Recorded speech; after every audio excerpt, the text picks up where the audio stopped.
In today's video, we're gonna discuss Angular change detection strategies on push versus default one, and also we're gonna speak about change detection like manual methods like markForCheck and detectChanges. So here we have like small Angular application. You can see code here. Here there is the UI part, and you see like console on right side. So app component, which have like app counter and has this engine container with re-rendered method called inside ngIf, and same we have like counter component, which is this one, and which has like ngIf container as well with the rendered method. So what does this re-rendered method do is just like console log that our component is rendered. In case of the parent component, the app component, color will be purple of this console log, and in case the counter renders, it will have like green color. And we also have like set interval. We also log with red color, and we update the counter, which is right now, as you see, 1. So let's start now. Currently we have like default strategies on both. We don't use it like on push, and let's see how Angular gonna render their components. Let's start. I started the interval. So as you see right now, the counter is changing, and counter changed, then we render it like parent, then child, then parent, then child, and then also counter one more time change. So we kinda double rendering parent and child.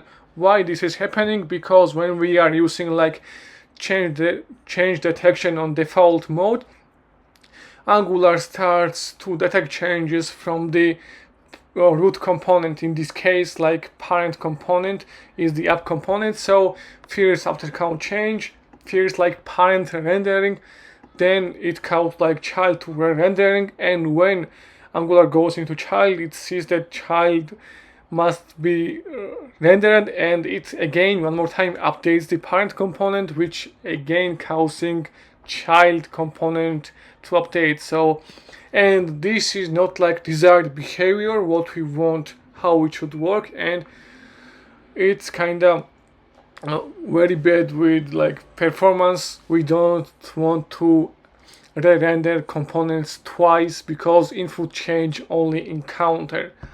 So in such cases where like on push method comes on handy. But first I want to make example. Let's try to enable the on push strategy only on child component, not in parent component. So let's see. I will like,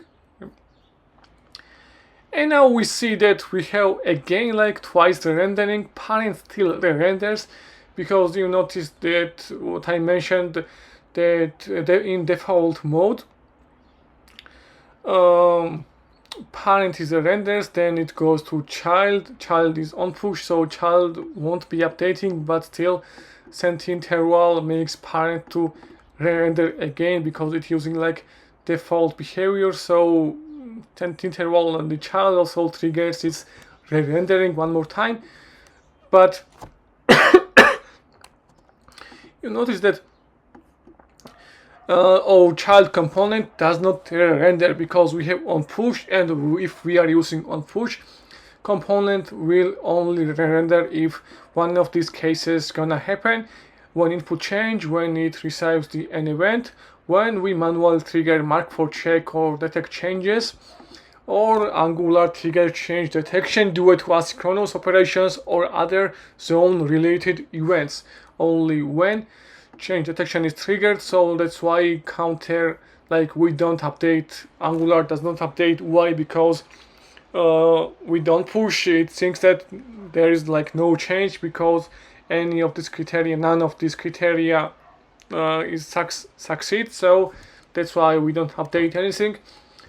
Yeah, now let's check like vice versa. I'm gonna comment this out and enable change detection in parent component, and let's see what's gonna happen. And you see like counter does not changing, and we have like default behavior in child component, but still it does not no longer updates itself. So what is happening here? As I mentioned before, like when default is used like this, like counter is changed, Angular starts to detect changes from the root component. In this case, app component is the root, so Angular using OnPush here. So it will check like input events or like any manual events which could trigger the change detection, like markForCheck or detectChanges. None of those events have occurred. So, and no inputs being provided to app counter, so it does not update app counter.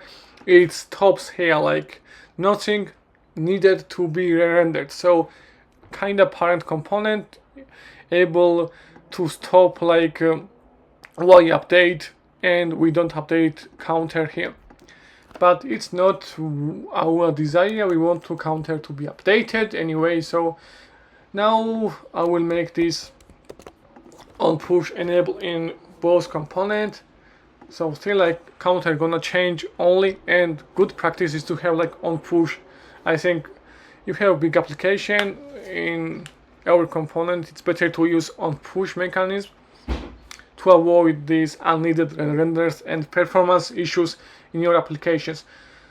So what we need to do now, we need to now like trigger manual, because nothing from this case is happening. Angular does not update UI, so we need to call this manually call Angular change detection, and there is like two ways. One is markForCheck, another is detectChanges. If I now call this I imported CDR, the change detection ref, and I will call it now to run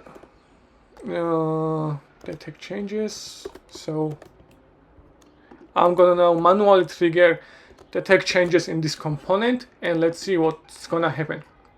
So counter is updating, we see UI and counter change, child rendering, and everything works as expected. And I want to talk one small difference between the detectChanges and markForCheck. And now it's the ideal way how it should work. And if I now use like markForCheck, what is changed here?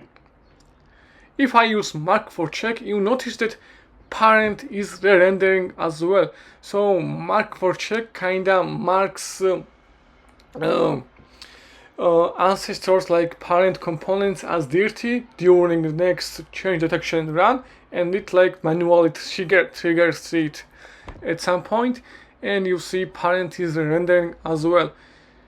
So for these use cases, we should use like detectChanges is better choice, because it won't cause like parents to mark as dirty and they won't like render, and this better approach. Yeah, also don't forget to unsubscribe, to cancel the interval in ng destroy.